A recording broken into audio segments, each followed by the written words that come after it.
Yo pensaba, Mauro, en esto Sí. último que decías, y seguramente nos va a ayudar la presencia aquí del doctor Enrique de Rosa. Vos decías, ¿les parecía improcedente hacer este tipo de preguntas vinculadas a la situación sexual porque no estaba probado en el crimen el intento de abuso? Ahora, me pregunto, y se lo voy a trasladar ahora la pregunta al doctor de Rosa que está con nosotros. El hecho de que no haya habido una violación consumada o un intento de abuso sexual clásico, una persona con este tipo de trastornos, si es que la pericia apunta en esa dirección, Sí.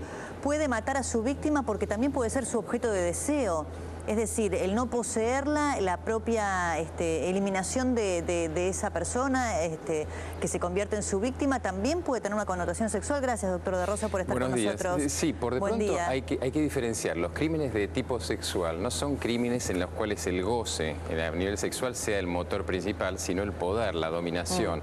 Por eso esto está tan relacionado con algo que siempre estamos hablando, que es el tema de la violencia de género, del feminicidio y demás. Porque en realidad, básicamente, la instancia es dominar a la víctima, no gozar con la víctima. Entonces esto es la no comprensión a veces, no solamente en estos casos, sino en general de los delitos sexuales. Es decir, que el goce puede estar dado por por el propio crimen, aunque no esté la connotación estrictamente sexual genital implícita. En general el goce es ligado al sometimiento de la víctima. El goce es ligado al sometimiento. Bueno, el golpeador, el abusador. A veces en abusador hay que comprender que el abuso es físico, psicológico y finalmente sexual en algunos casos, pero es una especie de combo de abuso. De modo que la orientación de las preguntas no es descabellada en ese sentido. No solamente no es descabellada, pero más allá de eso, nos estamos olvidando que una pericia, va un poco para la gente y darle un contexto. Sí. Una pericia psiquiátrica pedida a peritos de oficio, es decir, los especialistas ligados a la corte en este caso,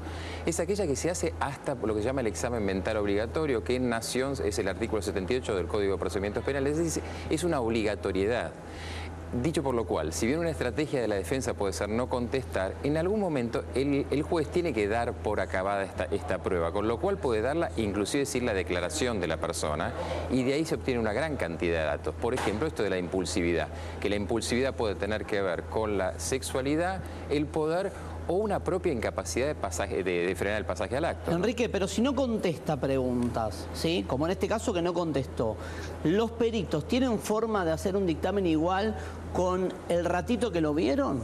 Queda sentado, el perito dice, no se sometió a contestar preguntas, pero yo lo vi e interpreto tal cosa, ¿o no ponen nada los peritos en el informe que van a volcar? A ver, dos partes. ¿Qué es lo que pueden hacer y qué es lo que hacen? ¿Qué es lo que hacen? Va a depender un poco de cada uno de los peritos a evaluar. Puede simplemente pedir, no se aviene a la pericia, no la acepta. Ahora, en definitiva, como es algo que hay que completar, si la pregunta es, ¿uno obtiene datos simplemente por una persona que se siente unos momentos? Sí, muchísimos datos. Muchísimos datos, por de pronto porque una pericia psiquiátrica es una pericia médica. Vamos a hablar de la psiquiátrica separándola de las psicológicas. Sí.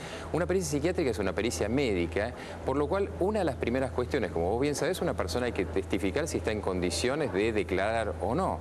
Estas condiciones de declarar o no tienen que ver hasta su identificación. Entonces esa persona puede decir, no voy a hablar de esto, pero por de pronto, si no puede siquiera, imaginemos que no dijera nada o estuviese delirando en otro caso, eso ya es un dato, y ese dato, aunque esa persona no dé ningún dato, ¿qué es lo que pasa habitualmente con una persona en un estado delirante o alucinatorio? Esa persona no responde nada, pero esa pericia es válida totalmente. Ahora, una pregunta para los que no conocemos cómo se realiza la pericia psiquiátrica propiamente. Llega la persona, se sienta, los peritos comienzan a formularle las preguntas y se queda en silencio, o ya a la primera pregunta no contestada se termina, o los peritos han formulado cada una de las preguntas que ya traían preparadas y aguardaron si él ante alguna de ellas daba una respuesta o no. No, en realidad por eso digo, el procedimiento de una pericia es un examen técnico, es un examen médico en el cual las preguntas del juez son lo que se llaman pedidos especiales. La pericia tiene unos apartados generales que tienen que ver con eso, por ejemplo, desde estado de conciencia, desde deformidades, alteraciones o no, que pueden tener que ver con organicidad, y después todo lo demás que ve el perito. Finalmente, la última parte van a ser las preguntas específicas, pero por de pronto una persona se sienta y uno simplemente va estableciendo el mismo análisis que cuando ustedes van al médico en un examen clínico y le pregunta dónde nació, qué edad tiene, qué pasa, es decir, van a obtener una cantidad de datos que van a tener que ver con esto. Finalmente uno llega a las preguntas específicas y hasta llega de una manera indirecta, ¿no? Ahora, Enrique, a ver, muchos años en tribunales tiene usted, sí, creo que en San Isidro. ¿Cuántas pericias hizo? ¿Cuántos peritajes, perdón, de estas características hizo? Un montón. Sí, no sé, 500, 600. Bien, el hecho de que no conteste un imputado, el juez, por más que no tiene incidencia en cuanto a presumida de culpabilidad, el juez no le gusta, es decir, el juez en la intimidad dice, qué raro que no me contestó. ¿Cómo funciona el detrás de escena? Yo creo que en una primera instancia, dado que en casos en que he participado en una primera instancia y la persona no acepta la pericia, se vuelve a repetir el pedido. Lo normal es se vuelve a repetir el pedido. Ahora, supongamos que esto se repita. Caso famoso que pasó en los últimos tiempos en los pedidos de Robledo Puig de salir de detención.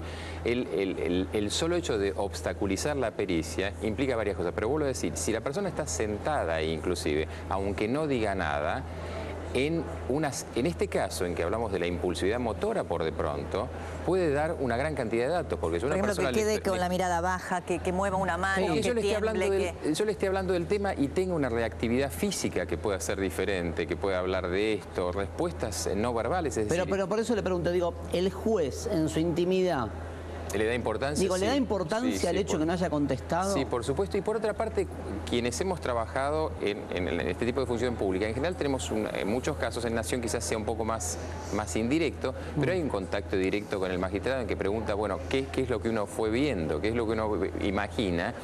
A partir de estos datos, por eso la gente dice, bueno, se desdijo el perito por el tema del doctor Konopka y demás de la pericia. No, en realidad hay un pedido de ampliación. Entonces, es muy factible que el juez le diga, escúcheme, usted cuando lo vio, ¿qué le pareció? ¿Qué vio en esto? Más allá de lo que escriba, ¿no? Ahora, doctor, yo que recién leíamos lo que pidió el juez de la causa, ¿sí? Todas preguntas que tienen que ver con la sexualidad. Desde el punto de vista de una pericia psiquiátrica psicológica, ¿se puede inferir, es decir, si los peritos hubiesen escuchado a Mangieri y dan cuenta de que tiene un trastorno sexual, ¿esto necesariamente es un indicador de que puede ser el asesino? ¿Se usa para decir, bueno, este tipo que tiene este trastorno sexual puede ser en un grado mayor el autor de determinado delito, o no es muy prejuicioso eso? Yo creo que es la pregunta y gracias por plantearla, porque en realidad el problema es cómo se sustancian las causas por delitos sexuales, si por pericias a indicadores indirectos o por elementos fácticos. Nosotros hemos armado justamente en su momento en la UCA una charla con jueces y demás respecto a esto. En realidad, cuando hay elementos fácticos son pruebas, ADN, lesiones y demás, eso es lo que pesa, y el aspecto de la pericia es en alguna medida indirecta. ¿Por qué? Porque efectivamente una persona puede tener elementos ligados a mal desarrollo de su sexualidad, pero no tener, por eso mi insistencia sobre este punto, tener una capacidad de frenar, no tener una incapacidad de pasaje al acto. Sí. Esa persona puede tener enormes dificultades o fantasías no resueltas, pero esto no lo convierte en un asesino. Entonces, estos son datos que sirven mucho, por ejemplo, en causas de falsas denuncias de abuso en delitos domésticos, por ejemplo. Pero no son directamente vinculantes, no se puede hacer una ecuación matemática, no es una ecuación decir 2 más 2, 4. No, en absoluto. Y lo último, por mi parte, doctor, recién decía el perito de parte que las preguntas eran sesgadas. ¿Hay como una suerte de cuestionario de rutina o este tipo de preguntas a ustedes les parecieron, bueno, fuera de lugar, impropias, o se hacen habitualmente en un crimen? Además son las preguntas casualmente que desde una óptica de una causa ligada a lo sexual son las preguntas que hay que hacer. No entendería muy bien por qué son sesgadas. Son sesgadas si el delito fuese otro, pero digamos, en definitiva, aún una pericia de índole general, un homicidio que sin ninguna otra cuestión, uno hace preguntas respecto a la sexualidad porque casualmente en el caso de varios homicidas seriales, uno descubre dificultades en su estructuración psicológica a nivel sexual. Y eso no significa, volviendo a lo anterior, que los convierta en delincuentes sexuales, los convierte en delincuentes seriales, que es el perfil del delincuente serial que nosotros hemos hablado en algunas oportunidades. Gracias, doctor. No, por favor, gracias a ustedes por invitarme.